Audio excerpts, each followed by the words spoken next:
13 years population model for single species এর 24 নম্বর টিউটোরিয়ালে আপনাকে ওয়েলকাম করছি। গুরুত্বপূর্ণ প্রবলেম যেটা সর্বশেষ 20 সালে আসছিল। Explain a single species population model, এক প্রজাতির জনসংখ্যা মডেল ব্যাখ্যা করতে বলছে, together with its stability and equilibrium, এবং সাম্যাবস্থার ও স্থিতিশীলতা নির্ণয় করতে বলছে। আমরা এখন কাজটা শুরু করব। সলিউশন,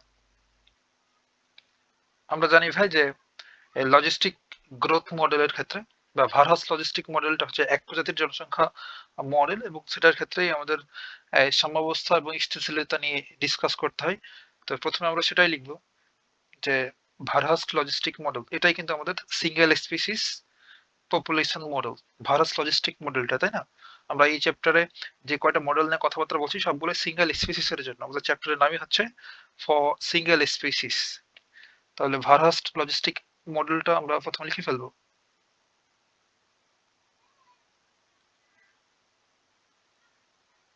ভারহাস্ট লজিস্টিক মডেল কিংবা ভারহাস্ট লজিস্টিক গ্রোথ মডেলও বলতে পারেন।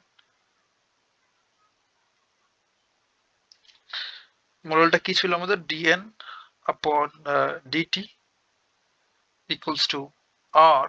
আর ছিল আমাদের ইন্টেন্সিভ গ্রোথ রেট, আর এন ছিল টি টাইমে পপুলেশন, তাই না? 1 মাইনাস এন আপন কে, আর কেটা ছিল আমাদের কেয়ারিং ক্যাপাসিটি অফ এনভায়রনমেন্ট, পরিবেশের ধারণ ক্ষমতা। চাইলে এগুলো আমরা এখানে লিখে ফেলতে পারি, যে যেখানে একটু ডেসক্রাইব করে দেবো যে এনটা কি আমাদের, এন হচ্ছে এন অফ টি, অর্থাৎ টি টাইমে পপুলেশন, এটা হচ্ছে টি সময়ে জনসংখ্যা, কিংবা লিখতে পারেন পপুলেশন। আর আমাদের এখানে আর আর কে, আর হচ্ছে ইন্টেন্সিভ গ্রোথ রেট, আর কে হচ্ছে কেয়ারিং ক্যাপাসিটি। এই দুটো হচ্ছে নির্দিষ্ট একটা নাম্বার। তাহলে এই দুটো অবশ্যই আমাদের পজিটিভ কনস্ট্যান্ট হবে, ধনাত্মক ধ্রুবক, পজিটিভ কনস্ট্যান্ট, কিংবা লিখতে পারেন ধনাত্মক ধ্রুবক। আর এই অংশটুকু আর সহ এই টোটাল এই অংশটুকু, এই সবটুকুকে বলে মাথাপিছু বৃদ্ধি হার বা পার ক্যাপিটা রেট অফ গ্রোথ বলতে পারেন। তাহলে আর ইন্টু 1 মাইনাস এন আপন কে, এসব নিয়ে আমরা অনেক কাজ করেছি। এটা হচ্ছে মাথা পিছু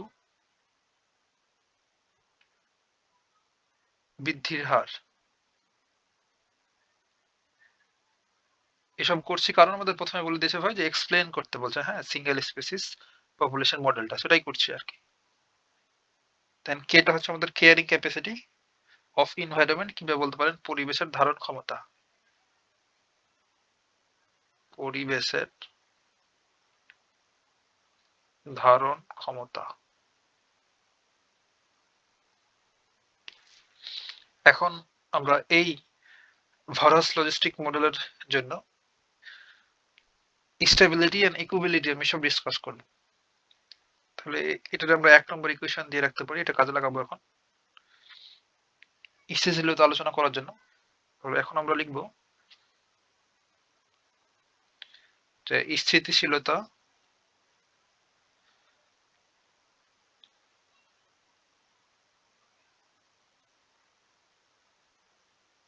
এবং সাম্যাবস্থার জন্য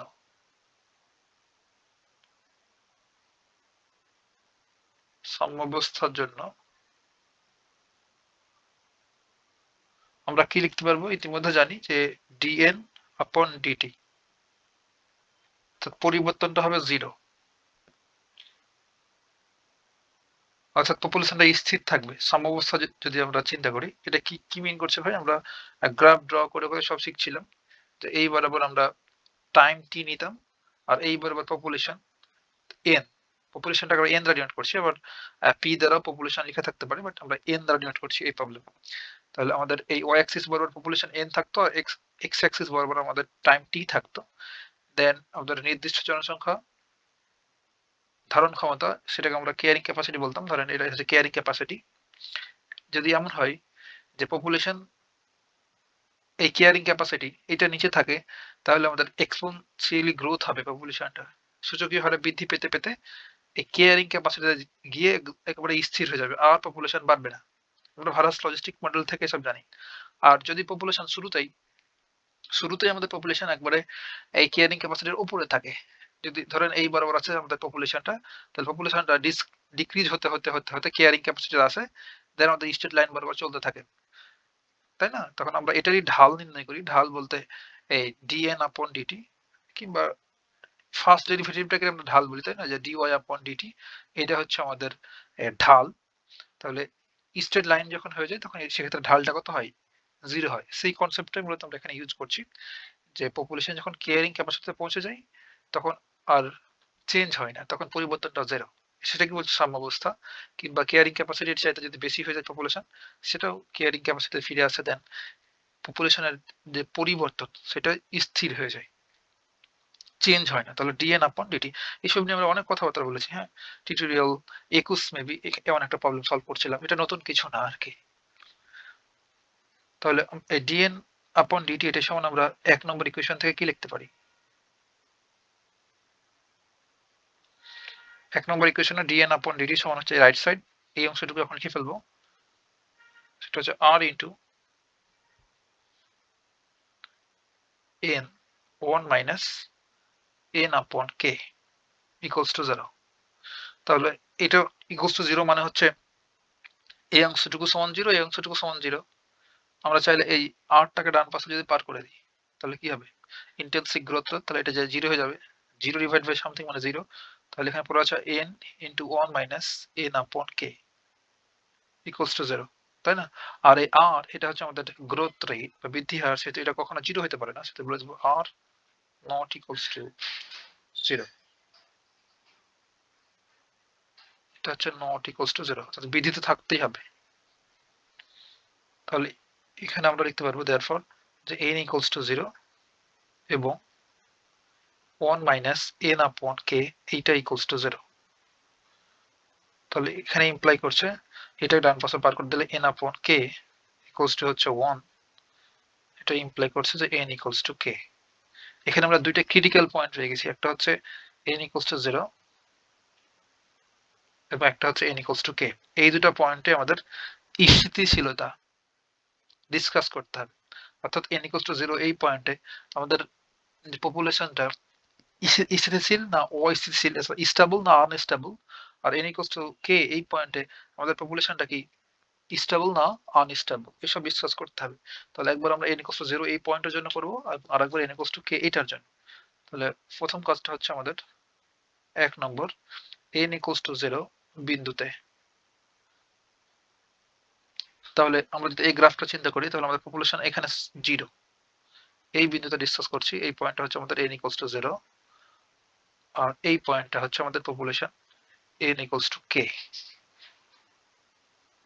এই পয়েন্ট। হ্যাঁ, আচ্ছা, এই পপুলেশন এটার এই স্থিতিশীলতা ডিসকাস করার জন্য আমাদের প্রথম একটা ক্ষুদ্র একটা পপুলেশন ধরে নিতে হয়। আমরা প্রিভিয়াস টিউটোরিয়ালে এমন করছিলাম যে ক্ষুদ্র একটা পপুলেশন ধরে নেব, যে ধরি লেট n ইকুয়ালস টু এই 0 আছে, প্লাস এর সাথে ক্ষুদ্র একটা পপুলেশন অ্যাড করে দেবো, এটা ইপসাইলন। ইপসাইলন হচ্ছে very very less than 1, epsilon very very less than 1 একটা ক্ষুদ্র একটা পপুলেশন অ্যাড করে দেখবো যে কি চেঞ্জেসটা হচ্ছে। তাহলে এরপর আমরা n ইকুয়ালস টু কি লিখতে পারবো? এখানে n ইকুয়ালস টু ইপসাইলন। এখন 1 নম্বর ইকুয়েশনে যত জায়গাতে আমাদের n আছে ঠিক তত জায়গাতে আমরা ইপসাইলন পুট করব। 1 নম্বর ইকুয়েশনটা যদি এখানে আবার একটু লিখে রাখি তাহলে আপনাদের বুঝতে সুবিধা হবে। আমাদের 1 নম্বর ইকুয়েশনটা ছিল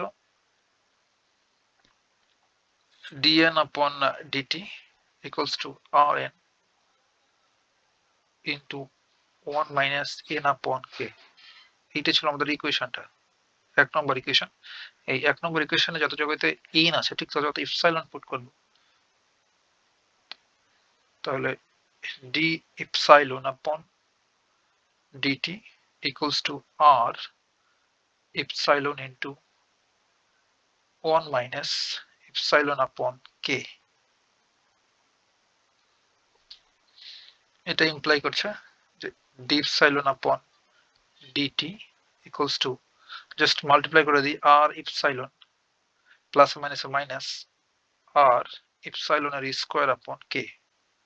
আর আমরা এখানেই বললাম ভাই যে ইপসাইলনটা হচ্ছে ভেরি ভেরি লেস দেন 1, একের চাইতে অনেক অনেক ছোট একটা ভ্যালু। এখন এই কোনো ক্ষুদ্র একটা মানের উপর যখন আমরা স্কোয়ার করব তখন সেটা আরো ক্ষুদ্র হয়ে যায়। তার জন্য আমরা এই অংশটুকু আবার কে দ্বারা ডিভাইড করা আছে, তাহলে এই অংশটুকু আমরা ইগনোর করবো।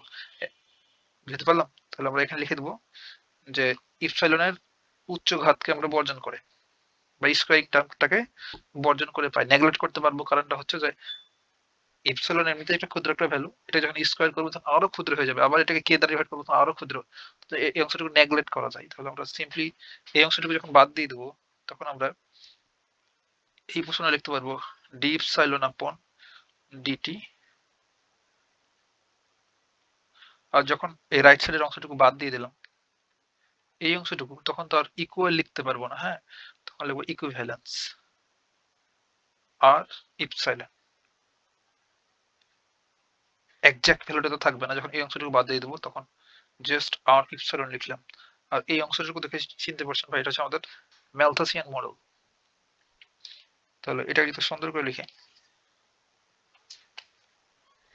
যে ইপসাইলনের পোর্শনে যদি এখন আমরা এন পুট করে দিই যে এন ইকুয়ালস টু ইপসাইলন, তাহলে ইপসাইলনের জায়গাতে এন বসে দিলে এমন হবে দেয়ারফর ডিএন আপন ডিটি ইকুইভ্যালেন্স আর এন।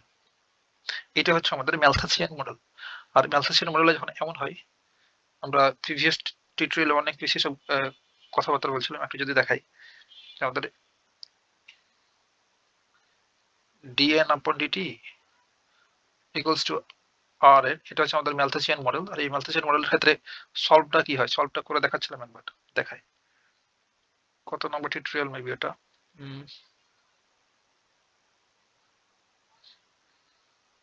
এই যে ডিএন আপন ডিটি, এটা সলভটা আমি আবার করছি না, আমরা এটা মেবি 21 নম্বর টিউটোরিয়ালে ডিসকাস করেছি। ডিএন আপন ডিটি ইকুয়ালস টু আর এর, এটা যদি সলভ করি তাহলে সলভটা হচ্ছে N equals to C E raise to the power R T. তাহলে আমরা সেটা লিখবো এখানে জাস্ট বোঝার সুবিধার্থে। কোথায় হারাই দিলাম নাকি,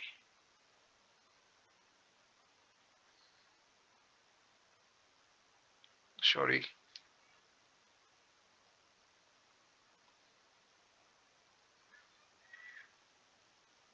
এই তো এখানে। আচ্ছা, এটা আমাদের সলভ ছিল যে n equals to c e raised to the power rt। চাইলে এখানেই সলভটা করে দেখাতে পারতাম আপনাকে, জাস্ট কয়েল ক্যালকুলেশন করলে n equals to c e raised to the power rt। আমাদের এই ডিফারেন্সিয়াল ইকুয়েশনের সলভ হচ্ছে এটা। আর এই সলভটা দেখেন, আমাদের এখানে এক্সপোনেনশিয়াল ফাংশন রয়েছে e raised to the power rt। তাহলে এটার গ্রাফটা কেমন হবে, জাস্ট এভাবে বৃদ্ধি পাবে। এক্সপোনেনশিয়াল ফাংশনের গ্রাফটা যেমন হয় আর এভাবে বৃদ্ধি পাবে, হ্যাঁ। আর তাহলে আমরা বলতে পারবো যে n equals to 0 এই পয়েন্টে আমাদের পপুলেশনটা সূচকীয় হারে বৃদ্ধি পাবে। এই কথাটাই আমাদের লিখতে হবে ফাইনাল ডিসিশনটা, যে আমরা দেয়ারফর বলতে পারবো যে n equals to 0 বিন্দুতে,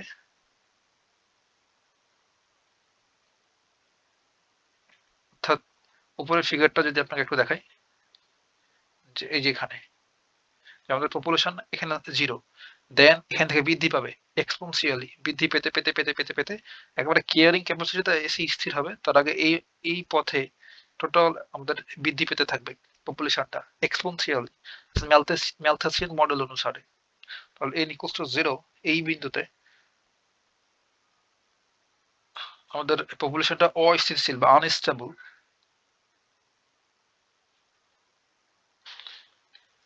কিংবা লিখা যায়, এখানে চাইলে একটা কথা লিখা যায়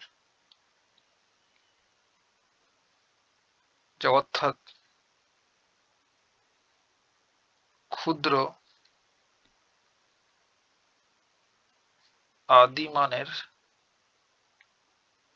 জন্য পপুলেশন এর সূচকীয় হার বা এক্সপোনেনশিয়ালি গ্রোথ হয়, সূচকীয় ভাবে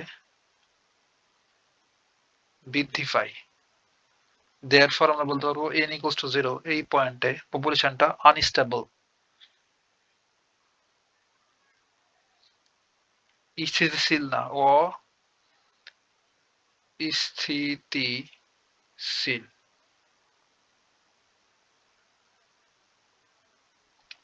এখন আমরা সেকেন্ড পয়েন্টের জন্য ডিসকাস করবো, অর্থাৎ n ইকুয়ালস টু কে এই পয়েন্টে। তাহলে এটা নেক্সট পেজে করি। সেকেন্ড পয়েন্ট হচ্ছে আমাদের n ইকুয়ালস টু কে এই পয়েন্টে। আমাদের মেথডটা হচ্ছে সেম, যে এই কে এর সাথে একটা ছোট্ট একটা পপুলেশন অ্যাড করব। ধরি যে n equals to K plus epsilon. আবার বলে দিতে হবে যে ইপসাইলনটা হচ্ছে ভেরি ভেরি লেস দ্যান 1। এটা হচ্ছে আমাদের n।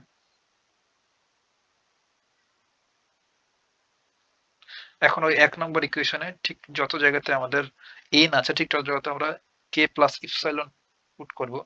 তাহলে dn ছিল, তাহলে n এর পোরশনে বসালাম K plus epsilon upon dt equals to ছিল r ইন্টু n, n এর পোরশনে বসাবো K plus epsilon into 1 minus n upon কে, তো n এর জায়গাতে কে প্লাস ইপসাইলন আপন কে। জাস্ট বেসিক ক্যালকুলেশন করবো এখন। আর দেখেন তো ভাই, এখানে আমাদের টিটা হচ্ছে এক্ষেত্রে অপারেটর, এর রেসপেক্টে আমরা এটা ডেরিভেটিভ করবো। তাহলে কে, তাহলে এখানে এই যে কে, কে হচ্ছে আমাদের কেয়ারিং ক্যাপাসিটি, একটা নির্দিষ্ট একটা সংখ্যা, তাই না? কেয়ারিং ক্যাপাসিটি হচ্ছে পরিবেশের ধারণ ক্ষমতা।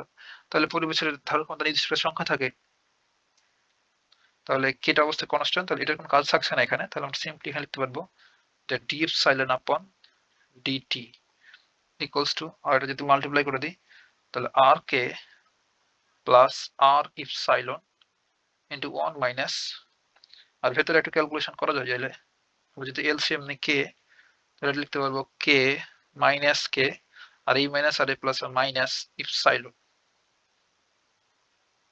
তাহলে এটা ইমপ্লাই করছে যে আর কে প্লাস আর ইপসাইলন, কে কে মোকাবেলা, তাহলে মাইনাস ইপসাইলন আপন কে। এখন জাস্ট আমরা মাল্টিপ্লাই যদি করি,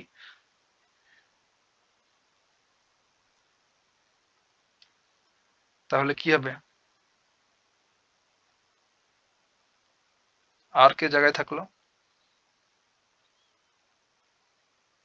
প্লাস আর ইপসাইলনের সাথে মাইনাস ইপসাইলন আপন কে মাল্টিপ্লাই করলে হবে প্লাস আর মাইনাস মাইনাস আর ইপসাইলন আর স্কোয়ার আপন কে। আর আমরা শুরুতেই বলছিলাম epsilon very very less than 1, সেহেতু যখন স্কোয়ার করছি তাহলে খুবই ক্ষুদ্র হয়ে আছে, তাহলে এটাকে আমরা জাস্ট ইগনোর করে ফেললাম। আমাদের লেফট সাইডে ছিল ডি ইপসাইলন আপন ডিটি, এখানে ছিল ডি ইপসাইলন আপন ডিটি। যখন আমরা এই অংশটুকুকে নেগলেক্ট করে ফেলছি তখন এখানে আর ইকুয়াল সাইন দিতে পারবো না, তখন লিখবো যে ডি ইপসাইলন আপন ডিটি ইকুইভ্যালেন্স আর কে। আর আমরা এখানে n equals to K plus epsilon ধরেছিলাম, তাই না? এখন যদি এই ইপসাইলন, এখানে একটু মিস্টেক হয়ে গেছে, হ্যাঁ,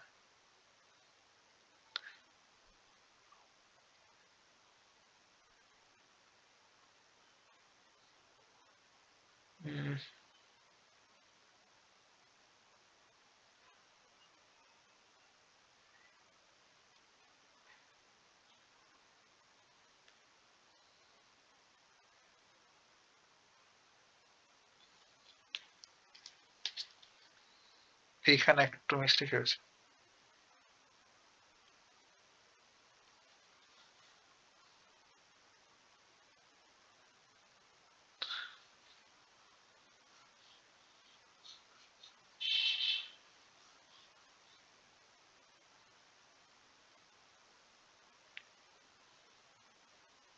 এটা বাই ঝোঁকে চলে এসছে ইকুয়ালস টু, দেখেন তো ভাই যে এখানে আর এই দুটোর সাথে মাল্টিপ্লাই হবে, তাহলে আর কে প্লাস আর ইপসাইলন, হ্যাঁ, আর এই দুটোর সাথে আবার এইটা মাল্টিপ্লাই হয়েছিল, আমি জাস্ট আলাদা করে ফেলছিলাম। আবার লিখি কে মাইনাস ইপসাইলন আপন কে, তাহলে আর কে প্লাস আর ইপসাইলন, আর এখানে মাইনাস, এই যে মাইনাস ইপসিলন আপন কে, এইটা এই দুটোর সাথে মাল্টিপ্লাই হবে, হ্যাঁ, এটার সাথে যখন মাল্টিপ্লাই করব তখন কি হবে মাইনাস ইপসাইলন আপন, অর্থাৎ এইটার সাথে জাস্ট এইটা। আপনি হয়তো তখনই ধরতে পারছিলেন এই ভুলটা, জাস্ট আমি বাইরে ঝোঁকে লিখে ফেলছি। তাহলে মাইনাস ইপসাইলন আপন কত হবে, এই যে দেখেন যখন আর কে দ্বারা এটাকে গুণ করবো তখন এই কে আর কে কেটে গেল, তাহলে কি থাকলো মাইনাস আর ইপসাইলন, আর পরেরটা প্লাসে মাইনাসে মাইনাস, এটা হবে আর ইপসাইলনের স্কোয়ার আপন কে। এবার আমরা এই স্কোয়ারিং টার্মটাকে নেগলেক্ট করব এটা, তাহলে আমাদের পরে থাকে শুধুমাত্র মাইনাস আর। আর অবশ্যই যখন আমরা এই ডান পাশের অংশটুকুকে ইগনোর করব তখন এখানে ইকুয়াল সাইন দিতে পারবো না, তখন দিতে হবে ইকুইভ্যালেন্স মাইনাস আর ইপসাইলন। আমাদের লেফট সাইডে ছিল ডি ইপসাইলন আপন ডি টি।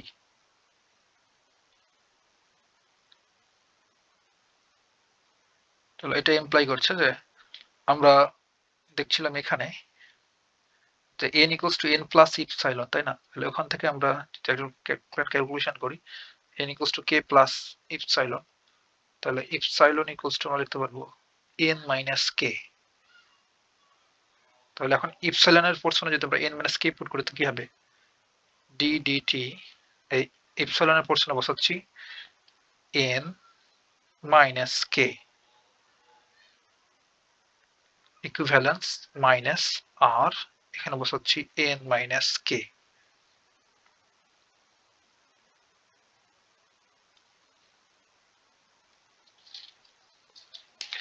এখন দেখেন তো ভাই যে এটা এই অংশটুকু আমাদের কি ম্যালথেসিয়ান মডেলের মতো হয়ে গেছে না? আমাদের ম্যালথেসিয়ান মডেল ছিল এ dn আপন dt ইকুয়ালস টু rn, এটা ম্যালথেসিয়ান মডেল। আর ম্যালথেসিয়ান মডেলের সব দেখছিলাম এটা আমাদের যখন এমন হচ্ছিল n equals two c e raised to the power rt, তখন এক্সপোনেনশিয়ালি আমাদের গ্রোথ হচ্ছিল, অর্থাৎ এই দিকে যাচ্ছিল। যখন e raised to the power rt এই ফাংশনটা পজিটিভ, বাট এর সামনে যখন নেগেটিভ থাকে তখন এটাও নিয়ে একটা টিউটোরিয়াল আমরা ডিসকাস করছিলাম, একটা স্পেশাল টিউটোরিয়ালে।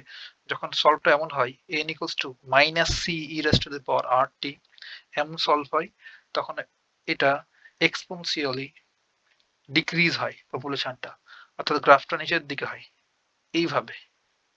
বুঝতে পারলাম? তাহলে এক্ষেত্রে আমাদের কি হবে পপুলেশন ডিক্রিজ হবে। আর আমাদের এখানে এই n মাইনাস k এটা জাস্ট আমাদের n এর মতো কাজ করছে, আর এই যে n মাইনাস k এটাও n এর মতো কাজ করছে। এখানে দেখেন জাস্ট এই ফরম্যাট কিন্তু হয়ে গেছে যে dn আপন dt, তাই না? তাহলে আমাদের n মাইনাস k কে বলছি n, আর ইকুয়ালস টু যে rn, জাস্ট ইকুইভ্যালেন্স rn। এখন আমরা সুন্দর করে লিখে ফেলতে পারবো যে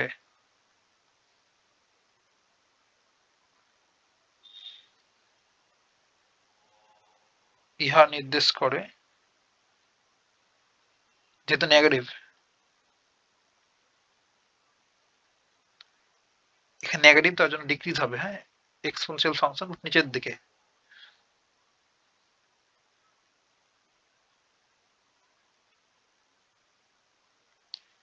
ইহা নির্দেশ করে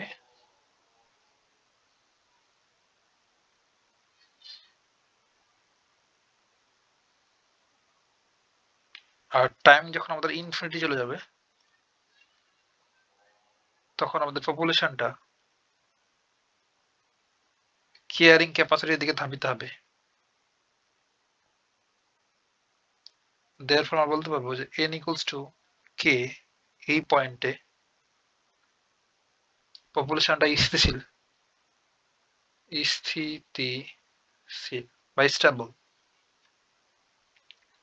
আর একবার যদি আপনাকে সামাপ করি যে প্রথমে এটা বলছিলাম যে এই বরাবর আমরা টি নিই, আর এই বরাবর আমাদের পপুলেশন থাকে ওয়াই অ্যাক্সিস বরাবর পপুলেশন এন দ্বারা ডিনোট করছি।